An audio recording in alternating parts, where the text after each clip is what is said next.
საღამომშვიდობისა, ეთერშია საინფორმაციო პროგრამა ინფორმატორი შოუ ბიზნესის სიახლეებით. თავდაპირველად ჩვენს ქალაქში მომხდარ საინტერესო მოვლენებს გავეცნოთ. რეჟისორი დათო დოიაშვილი თავისუფალ თეატრში ახალი სპექტაკლისთვის ემზადება. ეს იქნება ლუიჯი პირანდელოს ჰენრიხ მეოთხე. ინფორმატორის გადამღები ჯგუფი რეპეტიციის პირველივე დღეს დაესწრო. თუ მაინც აიძულებდნენ მის შესრულებას კიდევაც ასრულებდნენ, რადგან ეს მათთვის როლი კი არ იყო, არამედ ახივე სიცოცხლე. ისთვის. არაფერს. ეს ის ხება! რატო ეს პიესა მაინც და მაინც? იმიტომ რომ ერთი რომ არის არაჩვეულებრივი ლიტერატურა და მე მგონია დღეს ქართულ თეატრს თუ რამე აკლია, ეს არის ძალიან ისეთი მყარი და კარგი ლიტერატურა. ეს ერთი.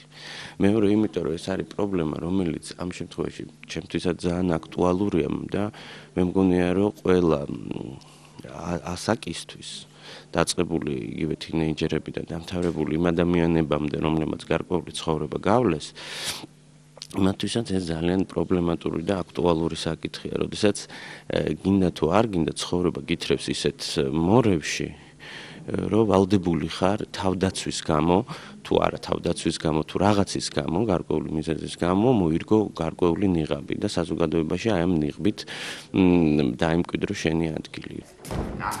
ნუ აგდე.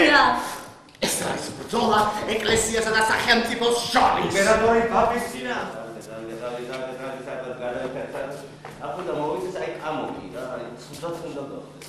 დიახ, მესმის თორე თქვენ რომ გიყურებთ ეს დარბაზი, ჩემი ტანსაცმელი ეს ყველაფერი ნამდვილად შეეფერება მე-11 საუკუნეს. ჩემი აზრით თეატრი არსებობს იმიტომ, რომ გარკვეულ პრობლემაზე დაგაფიქროს და რომ ყველა ადამიანი არჩევანში მაინც უნდა იყოს თავისუფალი და თვითონ უნდა გადაწყვიტოს რა არის მისთვის სწორი და რა არის მისთვის არასწორი, რა უფრო შესაძლებელია და რა არ არის შესაძლებელი. ახლა მომისმინე და თუ გინდა აფხები თამაში. ჩვენ აქ თავიდან ვიყავთ 4. შემდეგ ერთ-ერთი ჩვენგანი გარდაიცვალა და მხოლოდ ამის გამო იყო მარკიზი დინოლი. დიახ, ეს სწორედ მაგმერტის. რა იქნებოდა რომ ეთქვა? მარკიზი აღარავის მოყვანას აღარ აპირებდა. იცი რა, ეს არის პირველი სცენა, ეხლა რაც არის რაღაცა მსახურების სცენა სასახლეში. პიესა ვითარდება შემდეგ და შემდეგ. ამბავი ხდება გაცილებით ადრე, სადღაც 15 წლის წინათ მომხდარ ისტორიაში, შემდეგ ყველანი იძულებულები არიან რომ გადავიდნენ მე-11 საუკუნეში და იქ ითამაშონ მომხდარი ისტორია და ამბავი. არა და პიესის მოქმედება ვითარდება დღევანდელ დღეს. ისი ჯობიანი წავა. მახსოვს ჩანთაავი ხარზე გადავეკიდე და ოთახიდან გამოვიდე. მე ვფიქრობ, რომ ეს უნდა იყოს აპრილის ბოლოს, სხვა შანსიც არ აქვს, იმიტომ რომ ესეა გეგმაში ჩასმული. რა ვიცი, ვნახოთ რა. ახალგაზრდა კომპოზიტორი ქეთი გაბისიანი თავის პირველ ალბომზე მუშაობს, რომლის პრეზენტაციაც შედგება 21 თებერვალს რესტორან კრისტალში. ალბომში შესულია 14 ახალი და ძველი სიმღერა. სხვათა შორის ალბომის პრეზენტაცია კომპოზიტორის დაბადების დღეს ემთხვევა. აქვე იმასაც გეტყვით, რომ ქეთი ანსამბლ მზიურის მესამე თაობის წარმომადგენელია.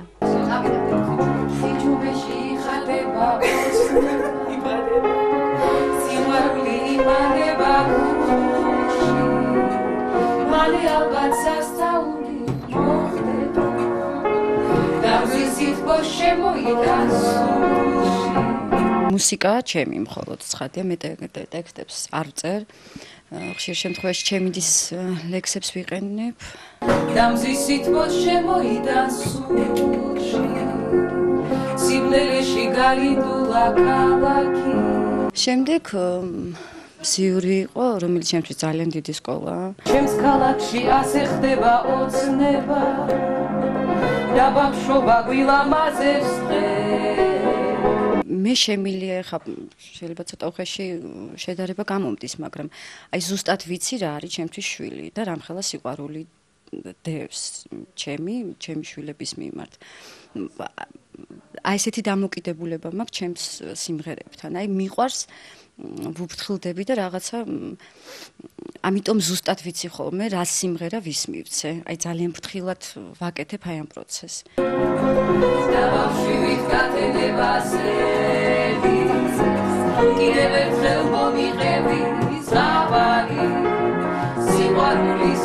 საღამო მიყავს და ძალიან ბედნიერი ვარ კიდე ამით, რომ ძალიან გაალამაზებს და დაამშვენებს თავის საქმის პროფესიონალი, ეს ყველამ ძალიან კარგად ვიცით, მაია დათუნაშვილი.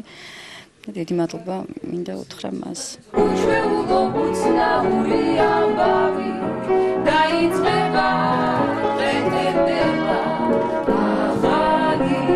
მე მას შემეძლია ვუწოდო კომპოზიტორი და არა სიმღერების ავტორი, იმიტომ რომ ძალიან ბევრი ისეთი თვისება აქვს, რომელიც შეიძლება კონდეს პროფესიონალ ქართულ კომპოზიტორს.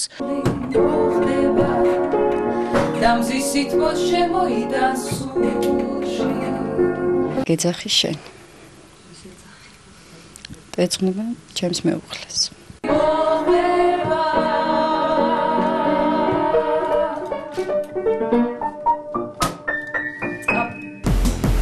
დაახლოებით ერთ კვირაში, უფრო ზუსტად კი 1 მარტს, მსოფლიოს ერთ-ერთ ყველაზე მზიან და მხიარულ ქვეყანაში ბრაზილიაში იწყება ცნობილი ბრაზილიური კარნავალი.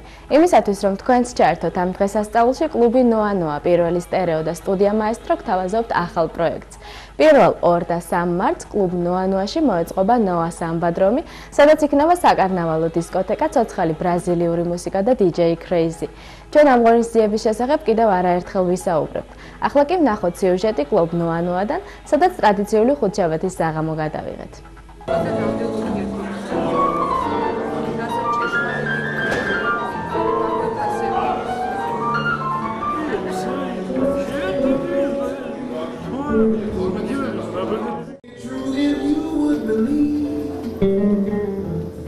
პირველი 2-ში და 3-ში აქ ხდება რაღაც ფანტასტიკური რაღაცა, ესე ვთქვათ, რა ესე არის ბრაზილიის დღეები, კარნავალია ესეც ბრაზილიური კარნავალის დღეები, სადაც აი სამბა, ყველანაირი ბრაზილიური მუსიკა, მიმართულება შესრულდება, თავის ცეკვები, თავის რა ვიცი, კაფორმები და სილამაზ სიყვარული იქნება აქ. მე მერწმუნეთ, რომ ეს ნახოთ იქნება ესე.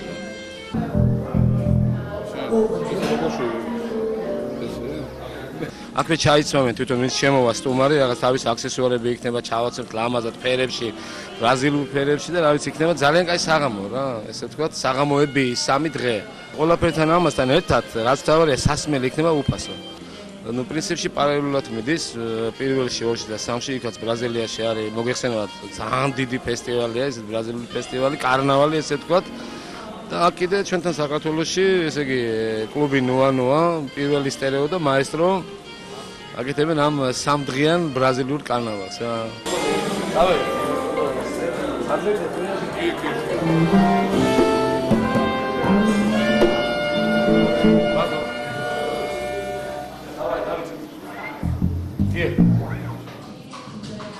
მე თბილისი ძალიან მომწონს. მას როგორც ყველა ქალაქს აქვს თავისი ხიბლი. ხოლო რაც შეეხება აქაურობას, კარგი მუსიკალური ვარიაციები და სინთეზია.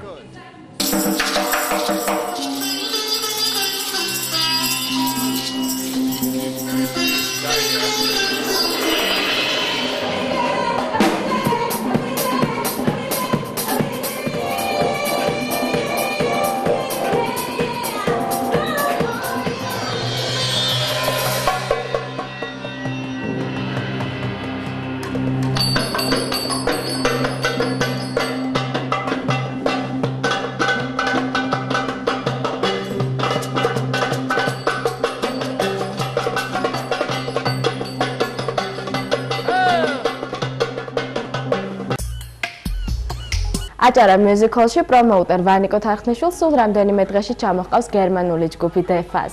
ამასთან დაკავშირებით ვანიკომ პრეს-კონფერენცია მოაწყო. აქვე იმასაც გეტყვით, რომ ჯგუფი ამჟამად მოსკოვში იმყოფება და აპირებს ვიზიტს MTV სტუდიაში პირდაპირ ეთერში. 5 მარტს The Fuzz-ი მარიკა თხელიძესთან ერთად private party-ს მოაწყობს. უფრო ზუსტად ჩვენი სიუჟეტიდან შეიტყობთ.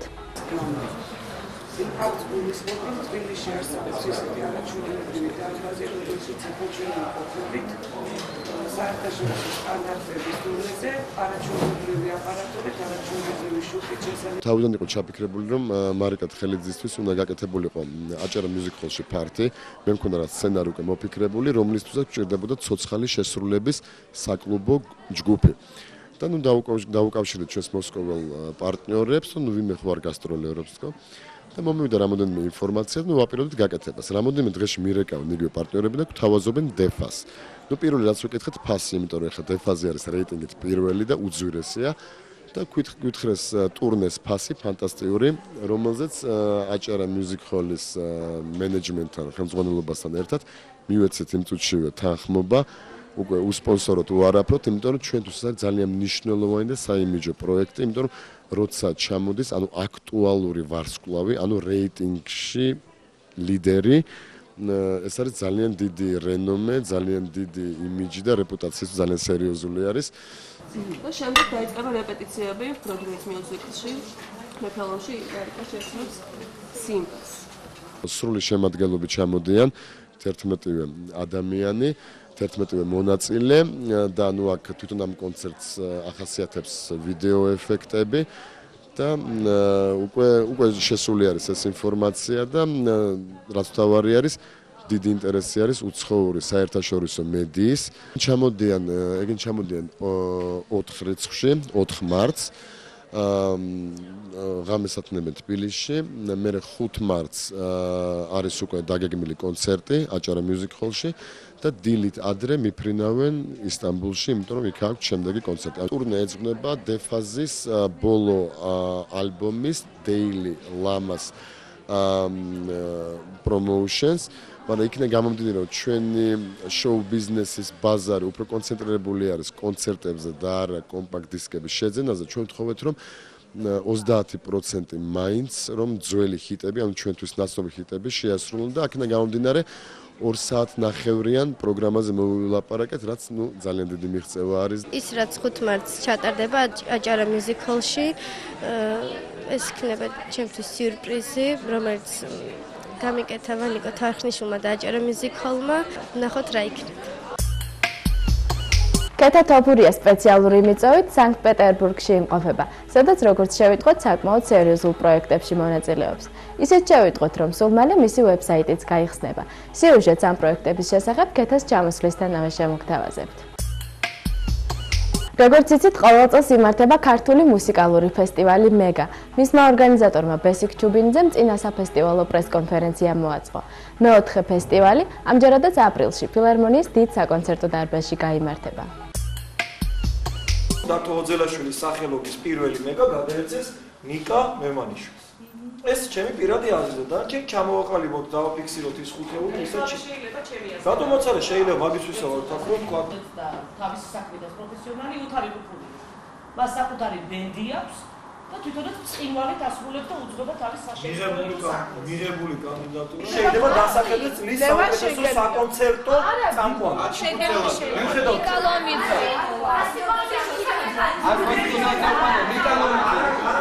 ამ ჟურნალისტთა კორპუსი დააფიქსირებს თავის აზრს, შემდეგ ჩვენ პროფესიონალებს გადაულოცავთ ჩვენ აზრს, დაუდებთ აქ ხალხის აზრს, რომელსაც ამდენი ხნის განმავლობაში შევაკეთებდით და მოხდება ბალანსი, ერთი ბალანსი უკვე შედეგების მიხედვით დაფიქსირდება მეგა 2003 წელს 11 აპრილს ფილარმონიაში უკვე მეოთხედ.